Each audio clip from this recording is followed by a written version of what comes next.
Gênesis capítulo de número 2, verso de número 4 até o verso de número 7, amém? Diz assim a palavra do Senhor: estas são as gerações dos céus e da terra, quando foram criados, no dia em que o Senhor Deus fez a terra e os céus, e toda planta do campo antes de estar na terra, e toda erva do campo antes de crescer, pois o Senhor Deus não havia feito chover sobre a terra, e não havia homem para cultivar a terra. Mas ali subiu uma neblina da terra e regava toda a face da terra. E o Senhor Deus formou o homem do pó da terra e soprou nas suas narinas o sopro da vida, e o homem se tornou uma alma vivente. Amém? Meus irmãos, estamos de volta com nossa série no livro de Gênesis, e hoje nós vamos iniciar a primeira sessão do livro, né? Até o momento, o capítulo 1, até agora, nós vimos um prólogo, onde Moisés narra como que Deus criou todas as coisas no princípio de tudo. Então, Deus cria todas as coisas em 6 dias, no 7º dia ele descansa. A grande pergunta que fica é, quando nós lemos o relato da criação, nós vemos, irmãos, que tudo é muito bom, tudo é perfeito, tudo é maravilhoso. A grande pergunta que fica é, o que aconteceu? O que houve com a criação de Deus? Moisés está escrevendo para um povo que foi escravizado durante 400 anos, uma nação que foi perseguida e que escapou apenas pela obra poderosa do Senhor. Nós vivemos num mundo que está muito longe de ser um paraíso. A pergunta que nós fazemos quando lemos a Bíblia, diante de um mundo perfeito que Deus criou de forma extraordinária, com grande poder, a pergunta é, o que aconteceu com a obra de Deus? O que aconteceu com a criação de Deus? E Moisés passa a responder a partir de agora. Assim como no capítulo 1, por 10 vezes, nós vimos que Deus falou e tudo aconteceu. Agora, durante todo o livro de Gênesis, 10 vezes, Moisés vai utilizar a palavra origem. E essas são a origem, a Gênesis, o começo de alguma coisa. Então Moisés passa a dividir o livro em 10 sessões, onde ele narra a origem de alguma coisa, para que nós possamos entender o que Deus, esse Deus que criou os céus e a terra, qual é o seu passo, como ele está agindo agora, como é que nós podemos nos aproximar desse Deus, tá? A primeira geração é essa que nós vimos, verso 4, ele diz, estas são as gerações dos céus e da terra, quando foram criados. Ou seja, ele vai passar a contar a história da criação, o que aconteceu com a criação de Deus. E essa primeira sessão, ela vai até o final do capítulo 4. Você vai ler do capítulo 4 até o final, essa é a primeira sessão. Nessa primeira sessão, Moisés vai explicar o que aconteceu com aquela criação que era muito, muito boa. Ele vai mostrar que Deus criou o homem perfeito, a mulher perfeita, mas então o pecado corrompeu a criação do Senhor. O pecado entrou no mundo. Junto com o pecado, a queda do homem, a quebra da aliança de Deus com Adão, e depois disso, tudo foi se tornando de mal a pior. Deus, ele amaldiçoou a terra por causa do homem. O homem passa a ter uma vida de corrupção moral contra Deus de uma forma tão grande que isso passa para as próximas gerações. Quando Adão e Eva têm seus filhos, Caim e Abel, você encontra o primeiro homicídio da Bíblia. Caim, o irmão mais velho, ele assassina o irmão mais novo, depois ele se afasta de Deus, e na medida em que ele se afasta de Deus, ele constrói uma família, e a linhagem de Caim é completamente depravada, completamente longe de Deus. Ela corrompe tudo que Deus criou, inclusive o casamento. O casamento é corrompido na família de Caim, quando um homem chamado Lameque, ele toma para si 2 mulheres, 2 esposas, e ele se exalta da sua violência, da sua depravação. Então você percebe que aquela criação muito boa foi corrompida pelo pecado. E o pecado não parou em Adão e Eva, continuou nos filhos, e nos filhos dos filhos, e por toda a geração. Mas não só isso, junto com o pecado, Moisés também narra que a história não acaba aí. Deus já estava pronto, preparado para quando o pecado entrou. Junto com a sentença que ele dá para Adão e Eva, Deus também dá uma promessa. E a promessa é que da semente da mulher, ele iria levantar que iria esmagar a cabeça da serpente. Tudo aquilo que a serpente, Satanás, trouxe para o mundo de pecado, Deus levantaria alguém da semente da mulher que iria destruir as obras de Satanás. E quando você acha aquele que é o piedoso da história, Abel é assassinado, quando você acha que a história para aí, não para. No finalzinho do capítulo 4, a Bíblia diz que Deus deu outro filho para Adão e Eva. Esse homem se chama Sete. Sete tem outro filho chamado Enos. E a partir de Enos, o nome do Senhor continua, ou começa a ser invocado, e a semente, a linhagem prometida, é guardada pelo Senhor. Então, você encontra uma mescla nessa primeira sessão. Existe o pecado do homem, mas existe a graça de Deus. Existe algo amargo, mas também existe algo doce. A ideia do livro de Gênesis é que sempre o pecado, sempre o homem, sempre Satanás irá se colocar contra Deus, mas Deus irá proteger a semente da mulher. Ele irá segurar para que esse homem que ele prometeu, esse homem perfeito, possa se levantar. Ele faz uma aliança com Adão, Adão quebra. Ele faz uma aliança com Abraão. Ele faz uma aliança com Isaac. Ele faz uma aliança com Jacó. Depois ele faz uma aliança com José, e ele continua lançando promessas, levantando homens, guardando a semente piedosa. Para quê? Para que esse Deus de aliança, ele possa manter o mundo que ele criou. Em Gênesis, o pecado não tem a última palavra. Em Gênesis, Deus tem a última palavra. Então, essa primeira sessão é quando nós vamos ver como é que mescla o pecado do homem e a graça de Deus. Claro, antes de nós entrar na pior parte da história, né, da tentação de Satanás, de uma serpente que fala do pecado, antes de nós entrar, nós vamos iniciar com a melhor parte, que é o capítulo de número 2. Esse capítulo de número 2, ele é um dos capítulos mais importantes sobre a criação, porque aqui nós temos uma visão de como é que era tudo antes do pecado entrar. Esse capítulo ele é uma perfeição. Ele mostra como que tudo era perfeito, como que o homem era perfeito, o casamento era perfeito, o jardim do Éden era um local de delícias, o relacionamento com a criação, o relacionamento do homem com Deus. Esse capítulo, o capítulo 2, ele é marcado por perfeição. E é por essa marca que nós vamos estar estudando ele, tá? Você pode dividir o capítulo em 4 partes. E nós vamos ver durante 4 doutrinas como é que cada parte se encaixa, tá? No primeiro lugar, do versículo 4 até o verso de número 7, nós vamos ver como Deus faz o homem perfeito. Do versículo 8 até o versículo 14, nós vamos ver como é que Deus cria um ambiente perfeito. Aqui nós vimos uma descrição do Jardim do Éden, né? Um local perfeito, um ambiente perfeito, com árvores maravilhosas. Temos a árvore do conhecimento do bem e do mal, a árvore da vida, né? Nós temos esse local sendo rodeado por rios, onde há ouro, há bidélio, há pedras preciosas. Mas não para aí. Deus também estabelece uma aliança perfeita com o homem. Verso 15 ao 17. E então ele termina o capítulo com a provisão de uma companheira perfeita, né? A ideia aqui desse capítulo inteiro, né?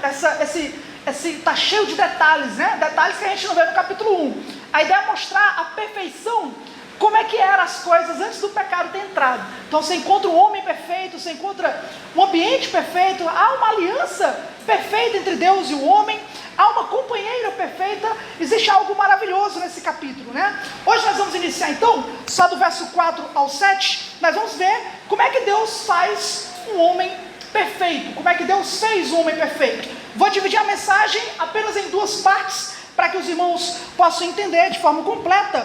E na primeira parte eu quero mostrar para os irmãos que existe uma lacuna na criação, que mostra do versículo 4 ao 6, existe uma pequena lacuna, um pequeno problema, uma problemática na criação, e no verso 7 nós vamos ver que Deus soluciona isso com a criação do homem, tá? Então é muito simples, a ideia é nós vermos como é que a Bíblia expressa uma pequena necessidade que havia na criação, como é que Deus soluciona essa necessidade com a criação do homem perfeito, tá? Então nós vamos iniciar aí, vendo que necessidade é essa. Os irmãos percebem que existe uma diferença de ênfase na criação, a partir do verso 4, daquilo que foi falado no capítulo 1. No versículo 4, olha como é que diz: estas são as gerações dos céus e da terra, quando foram criadas. Aí ele fala, no dia em que o Senhor Deus fez a terra e os céus. Ele inverte a palavra. Gênesis 1, no princípio criou Deus os céus e a terra. Agora ele muda para a terra e os céus. O que Moisés vai fazer agora é ele tirar a ênfase da criação dos céus e da terra, e agora ele vai colocar essa ênfase na terra, no 6º dia da criação. Esse relato inteiro aqui está mostrando para nós como é que foi o sexto dia da criação, como é que Deus criou o homem, como é que Deus criou a mulher. E ele dá detalhes aqui. Então, o objetivo de Moisés é o seguinte: já vimos o prólogo, Deus é o Criador dos céus e da terra, Deus Todo-Poderoso, Elohim, soberano. Agora, vamos ver como é que esse Deus se relaciona com a sua criação, especialmente com a humanidade. Como é que Deus se relaciona conosco? Essa é a ênfase do capítulo 2. Perceba, outra diferença que nós vemos aí, é a maneira como Moisés passa a chamar Deus. Ele muda também. No capítulo 1, no princípio criou Deus. Como é que ele chama Deus agora? Olha aí. No dia em que o Senhor Deus. E isso vai se repetir. Verso 7. E o Senhor Deus formou o homem. Verso 8. E o Senhor Deus plantou um jardim. E aí vai. Verso 16. E o Senhor Deus ordenou ao homem. Ou seja, no capítulo 1, ele fala apenas Deus. Mas agora existe uma mudança. Ele passa a chamar Deus de o Senhor Deus. Por quê? Qual é essa diferença? A diferença é para a ênfase que ele quer colocar agora. A palavra Deus, como nós vimos no capítulo 1, significa Elohim, um Deus que vale por milhões, um Deus todo-poderoso, um Deus criador dos céus e da terra. Agora, a palavra que Moisés complementa agora, essa palavra Senhor, em algumas versões de vocês, está com as letras maiúsculas. Sempre quando ela aparece com as letras maiúsculas, S maiúsculo, E maiúsculo, significa que no original está escrito Jeová, Yahvé. Esse é o nome próprio de Deus. É o nome que Moisés perguntou. Quando o povo perguntar qual Deus me enviou, como é que eu respondo? Deus falou: eu sou o que sou. Eu sou Jeová. Eu sou Yahvé. Esse nome invoca Deus como sendo um Deus de aliança, um Deus que se aproxima do seu povo. Então o que Moisés está mostrando é o seguinte: olha, o nosso Deus é o Criador, Ele é Elohim, Ele é glorioso, Ele é poderoso, Ele é transcendente, Ele está acima de tudo, mas o nosso Deus também é Jeová, Ele é Yahvé, Ele é um Deus de aliança, Ele é um Deus que se aproxima do homem, Ele é um Deus que tem contato com o homem, Ele é um Deus que procura estar próximo do homem. No capítulo 1, Deus fala e as coisas acontecem. No capítulo 2, Deus se aproxima, Deus forma o homem. A ideia de formar é como se ele tivesse pegado a mão e colocado a mão no barro. Ele sopra, se aproxima do homem a ponto de soprar. Ele planta um jardim. Ele não desaja o jardim, ele vai e planta. A ideia é que esse Deus, que é o Criador dos céus e da terra, ele não é só um Deus distante, poderoso, Elohim. Ele é um Deus que se aproxima do homem. É um Deus que se aproxima da humanidade. Ele quer ter uma aliança com o homem. E essa é a ideia do nosso Deus por toda a Bíblia. Por toda a Bíblia, esse Deus, ele é proclamado como Deus poderoso, está nos céus, extraordinário, glorioso. Mas não somente isso, ele é um Deus que quer proximidade. Perto está o Senhor de todos aqueles que o invocam. Esse Deus que criou o mundo é um Deus que quer comunhão conosco. É um Deus que está próximo de nós. É um Deus que está perto do homem. Então Moisés está mostrando que esse Deus que quer comunhão com o seu povo é o mesmo Deus que criou os céus e a terra. E isso é importante para toda a narrativa, tá? Então lembre-se, quando nós falamos de Deus, nós não devemos imaginar apenas um ser distante. Não, o Deus que nós servimos é um Deus que quer comunhão conosco. Ele se aproxima de nós, mesmo nós sendo pecadores. Ele é um Deus de aliança, ele é um Deus de contato. Ele é um Deus de experiência, a ponto dos homens dizer: provai e vede que o Senhor é bom. Ou seja, experimentem esse Deus, se aproximem desse Deus. O objetivo de Deus não é proclamar grandes verdades. Ele quer que essas verdades atraiam o seu povo. Traga o seu povo para perto. Traga o ímpio para a comunhão. Traga o inimigo para a amizade cristã. O desejo de Deus é se aproximar da humanidade. Então esse Deus, ele é o Senhor Deus. Ele é Jeová, ele é Elohim, o Deus criador, mas também é um Deus de aproximação, um Deus de aliança. Veja que, assim como também em Gênesis 1, quando fala, no princípio criou Deus os céus e a terra, existe uma problemática lá. Qual é a problemática? A terra era sem forma e vazia, da sua formação inicial, então Deus passa a trabalhar. Aqui existe uma pequena problemática também, que é o contexto para a criação do homem. Olha como é que ele coloca, ainda no verso 4. estas são as gerações dos céus e da terra, quando foram criados no dia em que o Senhor Deus fez a terra e os céus. Aí o que diz, verso 5? Toda planta do campo, antes de estar na terra, e toda erva do campo, antes de crescer. O que ele está dizendo é o seguinte, olha, esse é o 6º dia da criação. Quando foi que Deus criou as plantas, as árvores, a relva? 3º dia. Mas Deus olhou e a relva não tinha crescido. As flores não tinham desabrochado. As plantas não subiram. Por quê? Por que isso estava daquela forma? Por 2 razões. Primeiro, porque o Senhor Deus não havia feito chover sobre a terra, ainda não havia chuva sobre a terra, para regar corretamente aquelas plantas. Mas em segundo lugar, não havia homem para cultivar a terra. Isso não é uma necessidade, um problema da criação, não é? Não é um grande problema isso aqui. Na verdade é porque quando Deus criou as plantas, a relva, Deus já criou com o objetivo que o meio que elas teriam para crescer era por meio da chuva, por meio da agricultura, por meio do cultivo do homem. Então Deus já criou isso com esse propósito. Esse não é um grande problema, mas era uma problemática que ele mostrou aqui, né? A relva não cresceu, as plantas não desabrocharam, por 2 razões. Deus não havia feito chover e Deus também não tinha feito o homem. Agora, claro que isso não é um problema para Deus, né? Você percebe que Deus não era obrigado a criar o homem, assim como Deus não era obrigado a derramar chuva. É por isso que no verso 6, o escritor vai mostrar que a chuva não era um grande problema para Deus. Olha o que ele diz. Mas ali subia uma neblina da terra e regava toda a face da terra. Deus proveu de forma temporária uma maneira da relva ser aguada, né? Ser regada. Como? Deus criou uma neblina, nós não sabemos, inclusive, nem se a palavra do original é uma neblina realmente, né? Nós não sabemos. Mas Deus criou um método, um meio, que não era uma chuva, era como se fosse uma neblina, que passeava sobre toda a face da terra, e aí iria regando ela.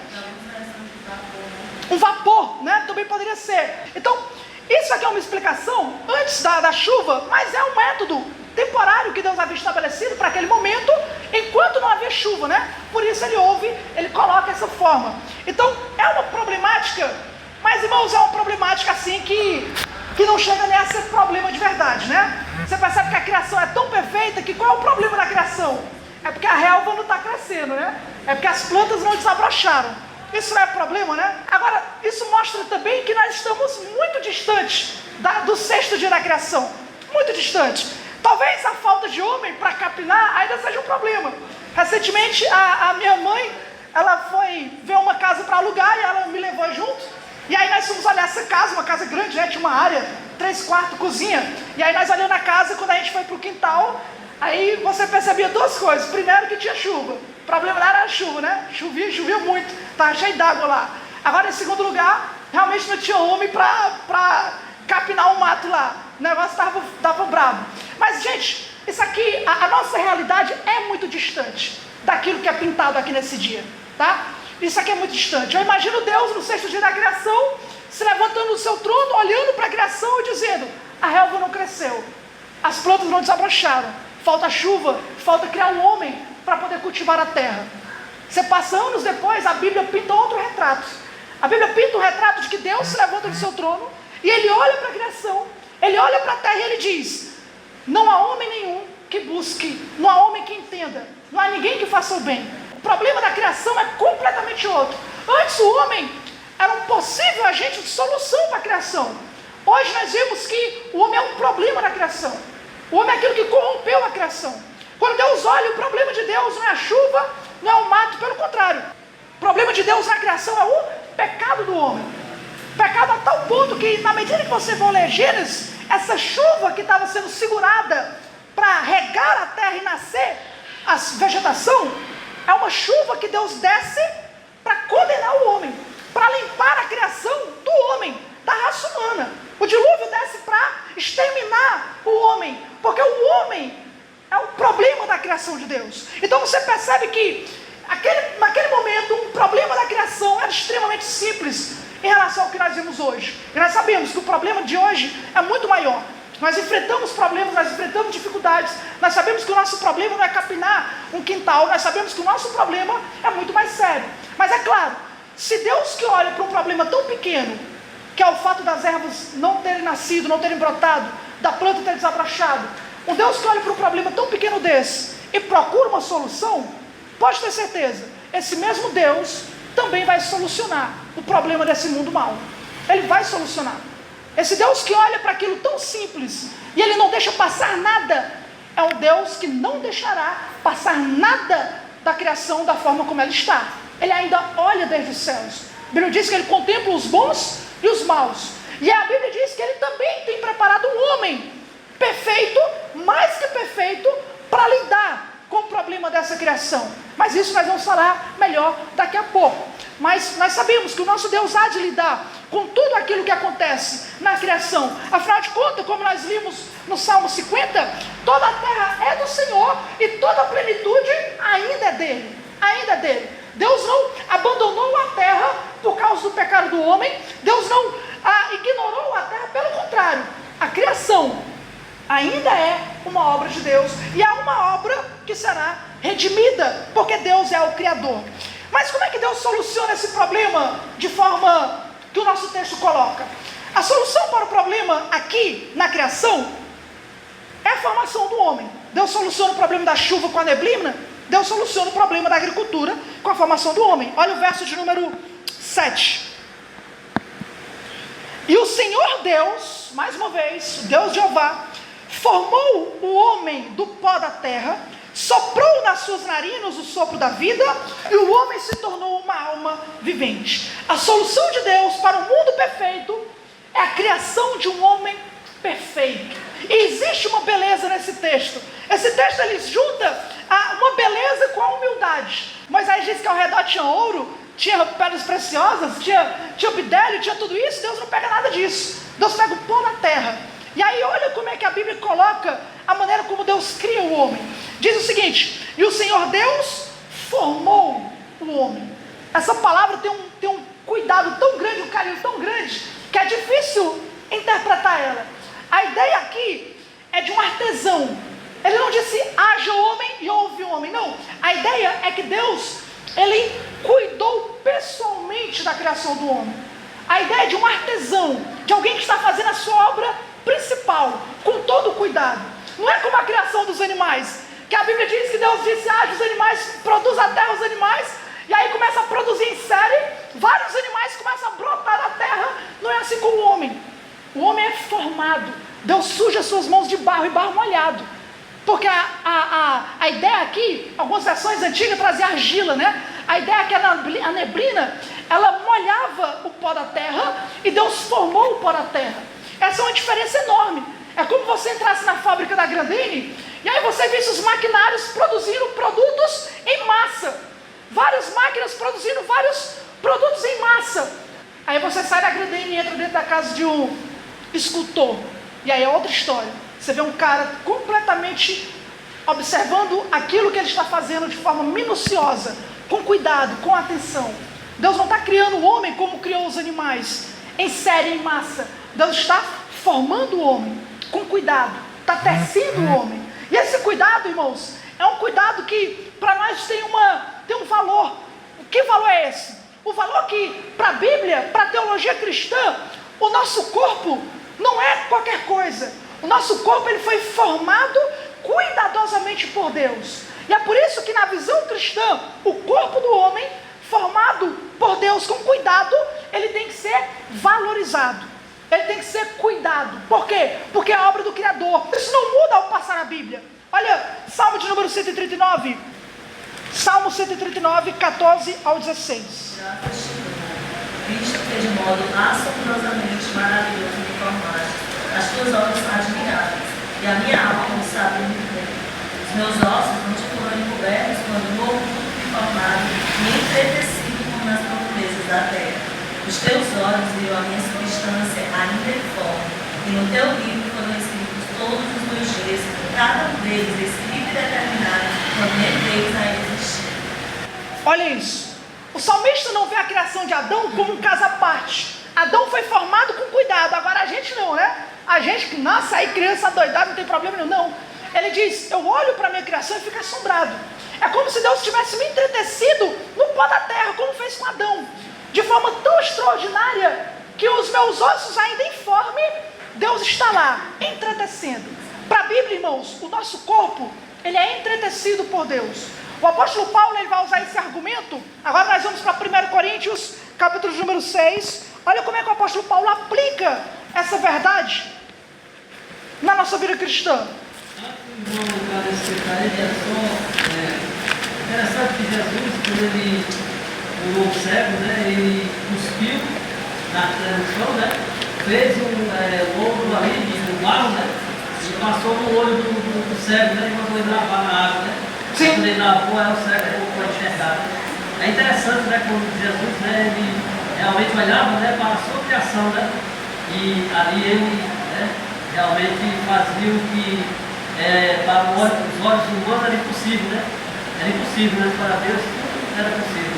Tem, inclusive, pessoas que acreditam que esse tipo de cura que Cristo fez é diferente de outras curas, né? Outros cegos, Deus simplesmente Deus falava para ele ver.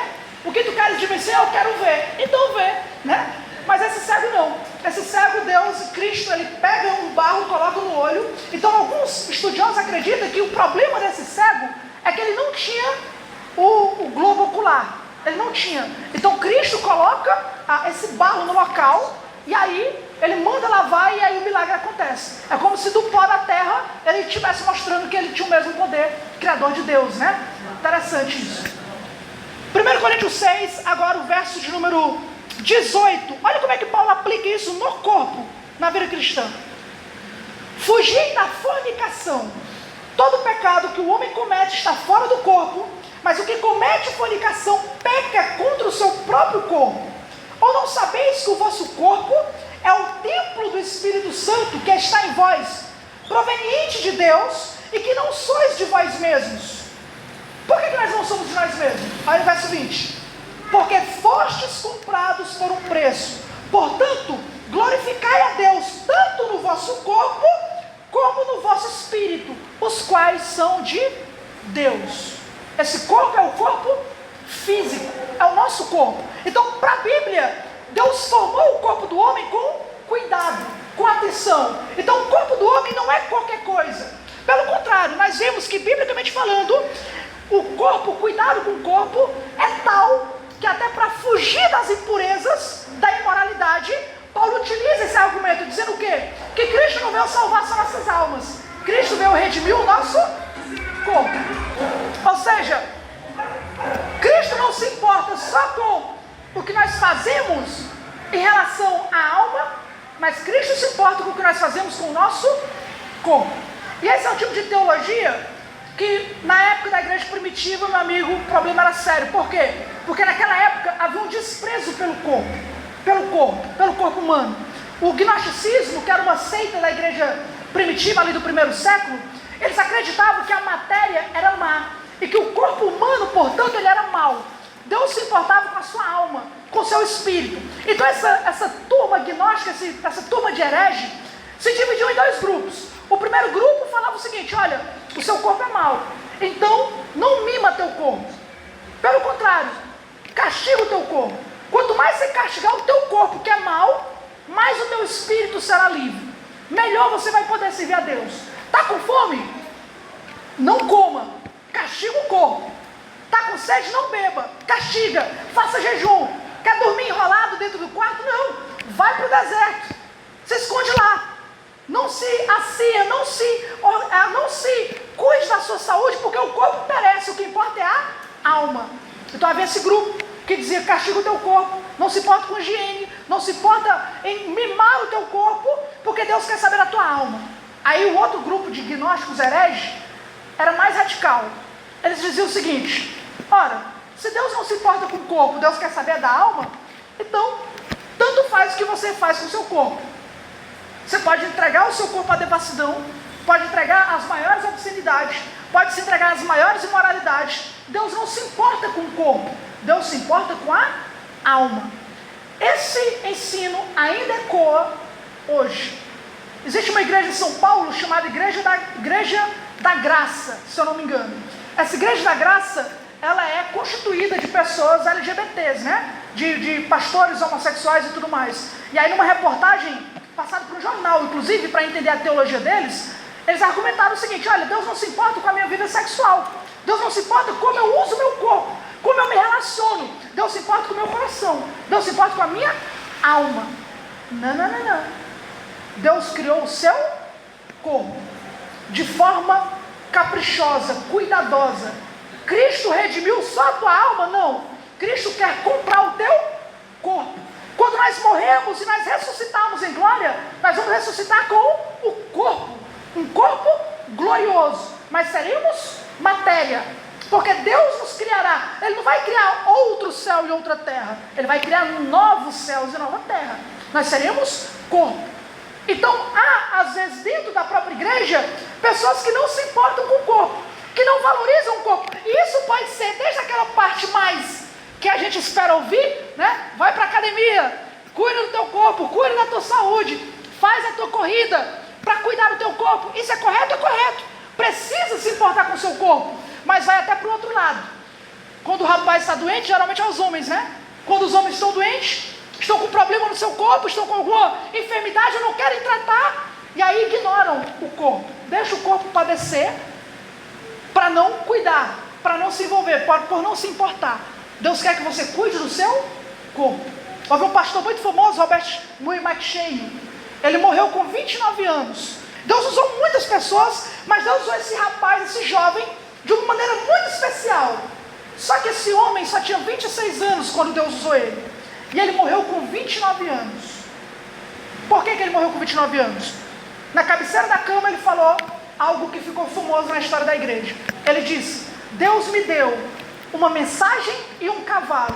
Eu fui e matei o cavalo. Ele estava falando do corpo. Deus havia dado para ele a mensagem, o ministério, a pregação do evangelho e o corpo, para que por meio do corpo ele pudesse proclamar. O que ele fez? Ignorou o corpo. Não dormia pouquíssimo, não cuidava, não se importava nas viagens, não se importava com nada. E ele reconheceu que esse foi o erro dele. Você encontra na história da igreja 4 homens que viveram no mesmo período, né? John Wesley, Charles Wesley, George Whitefield, Jonathan Edwards. 4 nomes enormes, gigantes. Desses, o único que viveu por mais de 80 anos, John Wesley. A maioria dos outros morreram cedo. Tirando Edwards, claro, Edwards morreu de uma doença, não tem nada a ver com isso. Mas os outros morreram. Perguntaram para John Wesley por que ele, diferente dos outros, já que pregava, ministrava, fazia parte do ministério da vida cristã, qual era o segredo dele? Ele disse: meu segredo é acordar às 4h30 da manhã, dar 2 voltas na universidade tal, cuidar do meu corpo, me preparar, para que quando for mais tarde, eu possa proclamar o evangelho com toda a minha força. Como é que ele vai pregar com toda a força, se ele abate a própria força dele? Se ele acaba com o corpo dele? Eu me lembro, teve uma quarta-feira que eu não pude pregar aqui, né? Aí o irmão Chat precisou me substituir. O que foi que aconteceu naquela quarta-feira? Na terça-noite, eu fui comer um lanche, achei um lanche estranho, esquisito, ninguém pensa nada na hora, comi o lanche. No outro dia, não deu outro. Fiquei mal, passei o dia mal mesmo, deitado na cama, intoxicação, ânsia de vômito. E aí eu me lembrei de Jonathan Edwards. Jonathan Edwards calculava, o dia que ele ia pregar, ele calculava o que ele ia comer. Você sabia disso?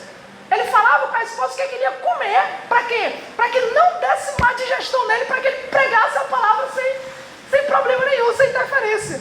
E aí naquele dia eu me lembrei do Jonathan Edwards, né? Por quê? Porque nós vamos servir a Deus com o nosso corpo. Alguns homens são mais robustos, outros não são. Nós estamos num mundo já caído, mas não importa o quanto o mundo esteja caído, o nosso Deus formou o corpo de todos nós de forma peculiar, de forma maravilhosa, de forma assombrosa, como diz o salmista. Portanto, o homem, ele foi criado de forma especial por Deus. Nós não fomos criados em séries, nós somos criados um por um. Primeiro o homem, depois a mulher, e então cada criança que vem ao mundo tem o seu tempo preparado por Deus para ele entristecer essas crianças no ventre de suas mães. Esse é o nosso Deus, esse é o quanto ele se importa com o nosso corpo. Mas aí o texto continua. Esse Senhor que formou o homem, ele formou da onde? Do pó da terra. E aí você vai para algo extraordinário e desce. O pó da terra. Isso nos mostra, irmãos, que independente do quanto o corpo é valioso, ele não vale tudo. Ele não está acima de tudo. Ele não é a coisa mais importante da vida. Ele não é aquilo que você deveria gastar mais tempo, mais atenção, mais cuidado, em detrimento de outras coisas. Ainda que você se importe com o seu corpo é pó. Ele foi feito do pó e ele voltará para o pó. Porque Deus não nos criou apenas com o corpo. Esse corpo que nós temos, ele não vale tudo. Deus nos deu uma alma. Qual é o mais importante? É difícil dizer, mas uma coisa é certa: nós não precisamos temer queimar do corpo, mas nós deveríamos temer quem tem poder de matar o corpo e lançar a alma no inferno. Portanto, existe um cuidado que nós temos que ter com a alma. O que adianta o homem ganhar o mundo inteiro e perder a sua alma? Os exercícios corporais são proveitosos, mas a piedade para tudo é proveitosa, para essa vida e para a vida que há por vir. Quantos hoje, também em busca desse cuidado, não idolatram o corpo? E esses homens ignoram isso. Eles ignoram completamente. E a idolatria do corpo, o templo ao corpo, aquilo que nós vemos tão claramente hoje, também na promoção de academias e tudo mais, que não é problema, irmãos, claro, mas o que está por trás, isso é que é importante. Como nós nos importamos com o corpo, nós devemos entender. Por quê? Porque nós fomos criados do pó, e nós vamos voltar para lá. Nós vamos voltar para lá. Então o nosso corpo vale muito, mas ele não vale tudo. Ele não vale a sua eternidade. Ele não vale a sua vida espiritual. Ele não vale a sua negligência. Ele não vale a sua ignorância bíblica. Ele não vale a sua comunhão com a igreja. Ele não vale o seu cuidado com os irmãos. Ele não vale o tempo de aconselhamento. Não vale. Quando você troca tudo isso em prol apenas do corpo físico, você está calculando as coisas erradas. Deus formou você, mas você é pó. Você é pó. Nós somos pó. Nós vamos passar. Mas Cristo se importa com a sua alma. Trabalhar não pela comida que perece, mas para que permanece. Eu sei que nós temos que ter cuidado com o corpo, é óbvio, mas é muito melhor morrer como Robert Murray McCheyne, que entregou sua alma para o Senhor, apesar do seu corpo não ter sido entregue da forma correta, do que morrer como um Renato Cariani da vida, né? Nós precisamos entender que na vida cristã há um equilíbrio. E esse equilíbrio, ele é bíblico. Nós precisamos colocar cada coisa no seu devido lugar. Mas continuando então, para terminar, voltando para lá, Gênesis capítulo 2, para a gente concluir. O Senhor Deus formou o homem do pó da terra e soprou nas suas narinas o sopro da vida, e o homem se tornou uma alma vivente. Gente, essa alma vivente aqui não quer necessariamente dizer uma alma espiritual. Está falando uma alma vivente, ou seja, um ser vivo. Passou a ter vida. E a última coisa que nós vimos aqui é que Deus está concedendo para o homem a vida, mas a vida da forma como Deus a planejou. Lembra qual foi o projeto de Deus? Vamos criar o homem à imagem e semelhança de Deus. Enquanto Adão era um boneco, ele era só um boneco. Mas quando Deus sopra a vida a Adão, quando Deus dá a vida para ele, aquele homem agora é um representante de Deus. E ele é um homem perfeito. Ele é criado à imagem e semelhança de Deus. Ele é criado com conhecimento, justiça e santidade. Ele é criado sem pecado. Ele é criado sem inclinação pecaminosa. Ele é criado reto. Ele é criado justo. Ele é criado bom. Faz parte da criação de Deus. O homem perfeito que Deus deu para o mundo, o homem, como Deus nos formou, como Deus nos criou, foi com essa perfeição. Com essa perfeição. Às vezes as pessoas perguntam: se Deus existe, por que o mundo está tão mal? Elas não leram a Bíblia. Deus não criou um mundo mal. Deus criou um mundo bom. E criou um mundo muito bom. O homem foi criado de forma perfeita, justa e santa. Agora, irmãos, é claro, nós estamos longe do jardim, mas nós também estamos acima do jardim. É difícil pregar sobre o paraíso. Por quê? Porque é o que a gente quer. Eu queria ser um homem perfeito. Você queria ser um homem perfeito? Você queria ter uma esposa perfeita?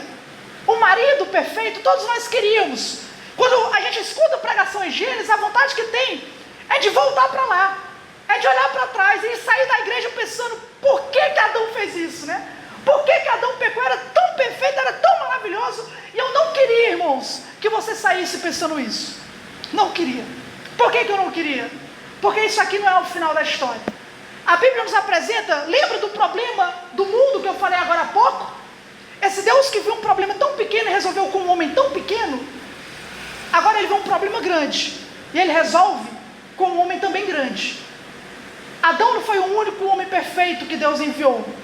A Bíblia nos diz que Deus enviou outro homem perfeito, e esse é perfeito, esse é mais que perfeito. O mundo está com esse problema todo, nossa vida tem tantos problemas, tantos pecados, tantos problemas de relacionamento com o próximo, com o vizinho, com o trabalho, mas tudo isso vai chegar ao fim. Por quê? Porque a criação será redimida, por meio não de Adão, por meio de um homem que Deus preparou. Quem é esse homem? Cristo. Eu sei que há aquelas piadas que diz que quando eu chegar no paraíso eu vou procurar Adão, e aí quando eu chegar em Adão eu vou meter a pisa em Adão, porque Adão pecou e caiu. Isso provavelmente não vai acontecer, que você vai estar transformado. Mas sabe uma coisa que eu acho que vai acontecer? Eu acho que o que vai acontecer é você procurar Adão, e quando você chegar em Adão, você vai perceber que ele está tão espantado com a perfeição do céu, que nem se compara com o jardim que ele experimentou.